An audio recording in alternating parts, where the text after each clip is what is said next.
Tonight in Your Voice, Your Vote, the field of candidates vying to become California's next governor is growing. We know Riverside County Sheriff Chad Bianco officially declared that he is joining the race. I want to bring in ABC 10's Becca Hotbegger, who's been following this for us. She's been taking a look at the growing list of contenders and what might happen if Kamala Harris throws her hat in the ring.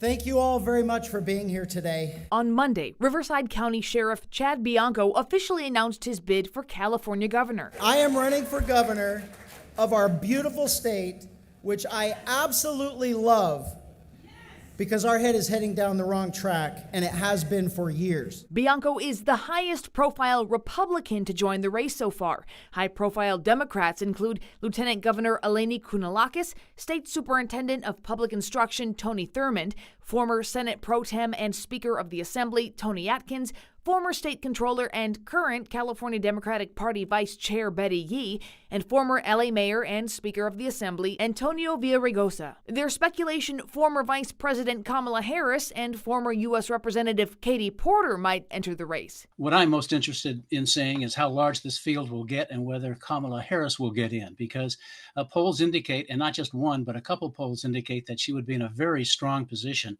to capture the governor's race should she get in. ABC 10 political analyst Steve Swat points to a poll out last week from Emerson College, which found 57% of likely primary voters would support Harris if she ran for governor. Porter was next with 9% of likely voters, 17% undecided. Californians will cast their first vote for governor in the June 2nd, 2026 primary. The top two vote getters will go on to the general election in November. Right now, you have a large field of Democrats, and they could end up splitting much of the vote, which would allow a single Republican, perhaps, who was fairly strong, to at least get into the general election. And then once that happens, I suppose anything could happen. I still don't believe this is a state right now that is ready to elect a current type of a Republican, the governor of California. ABC 10 asked both the California Republican and Democratic parties about their thoughts and strategy in the gubernatorial race. California GOP chairwoman Jessica Milan Patterson told us in a statement in part, Gavin Newsom and California Democrats' disastrous one-party rule has driven our state to the top of all the wrong lists. It's time to restore common sense governing to our state's highest office, and we look forward to a robust field of qualified Republican candidates, including Sheriff Chad Bianco, making the case to voters for how to fix our broken state. California Democrats Chair Rusty Hicks was not available for an interview Monday, and the party did not provide a statement as of deadline.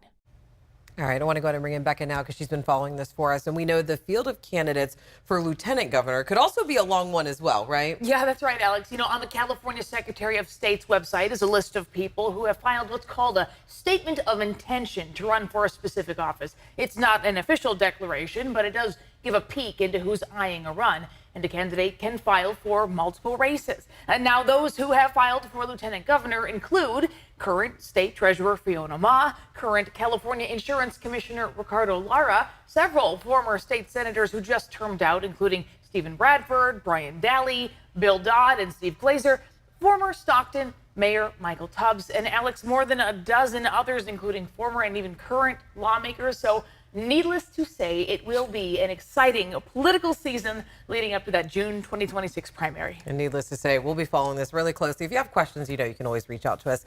Becca, thank you so much for the update. We appreciate it.